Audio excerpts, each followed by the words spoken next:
हरे कृष्णा।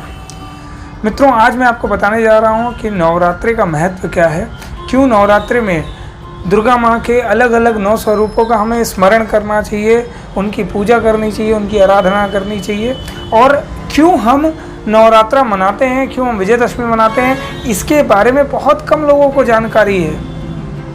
और आज मैं ये जानकारी आपको स्पष्ट रूप से बताऊंगा। इसका सीधा सीधा संबंध रामायण से है। जी हाँ, जब श्री राम और रावण का युद्ध प्रारंभ हुआ तो अश्विन मास के अमावस्या वाले दिन, वो पहला दिन था जिस दिन श्री राम और रावण आमने सामने खड़े होकर युद्ध कर रहे थे।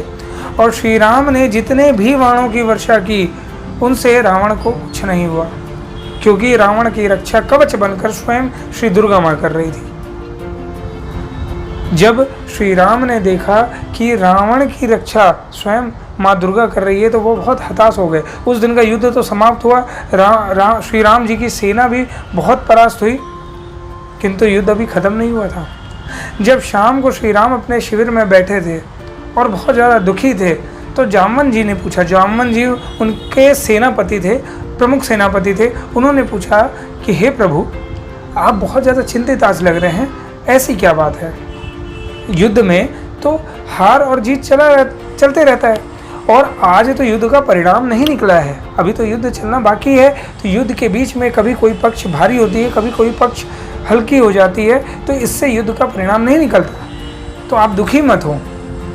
तब श्री राम ने बड़े दुखी मन से कहा कि आज युद्ध में रावण मुझसे युद्ध नहीं कर रहा था, आज स्वयं साक्षात शक्ति मुझसे युद्ध कर रही थी, और शक्ति से जीत नहीं सकते। माँ दुर्गा साक्षात उसकी रक्षा के लिए खड़ी थी, तो रावण को हराना असंभव है मेरे लिए, मैं हार गया।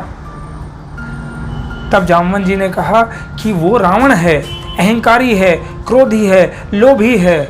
जब वो तपस्या करके माँ दुर्गा का आशीर्वाद प्राप्त कर सकता है, तो आप क्यों नहीं कर सकते? मैं आपसे निवेदन करता हूँ कि आप माँ दुर्गा का स्मरण कीजिए, उनकी तपस्या कीजिए, तब तक युद्ध हम संभालेंगे। वानरों की सेना ने युद्ध संभाला अगले 9 दिन, और 9 दिन तक श्री राम ने माँ दुर्गा की तपस्या की। प्रतिदिन वो माँ दुर्गा की एक छवि का स्मरण करते, 108 कमल के पुष्प उन्होंने मंगा के रखे। हर दिन वो माँ दुर्गा के एक छवि का स्मरण करते, और स्मरण करके ललाट पर साधते, और साधते हुए वो 12 फूल चढ़ाते।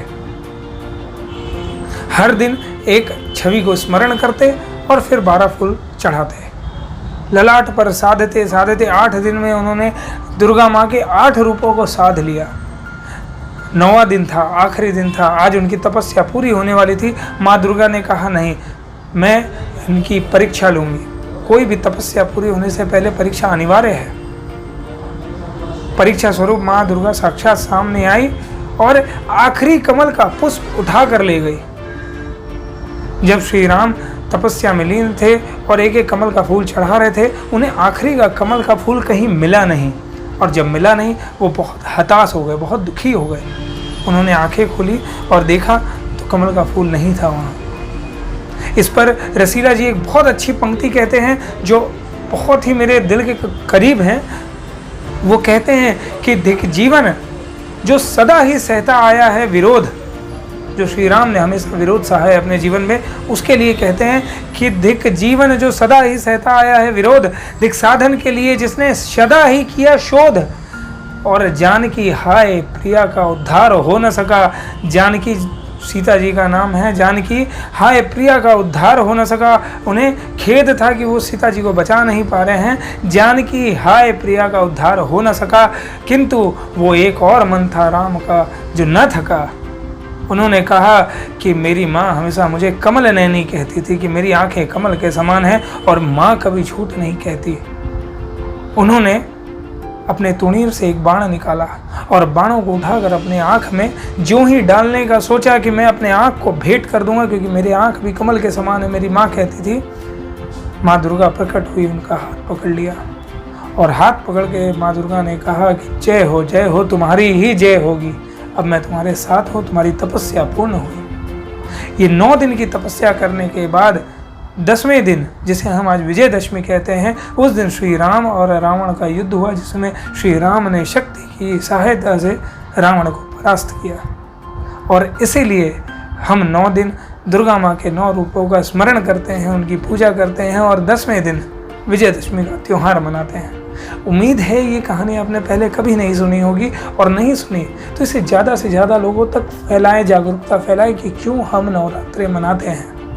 कहानी अच्छी लगी हो तो मुझे फॉलो ज़रूर करें, आपके फॉलो करने से मुझे हिम्मत मिलती है। बहुत बहुत धन्यवाद। हरे कृष्ण।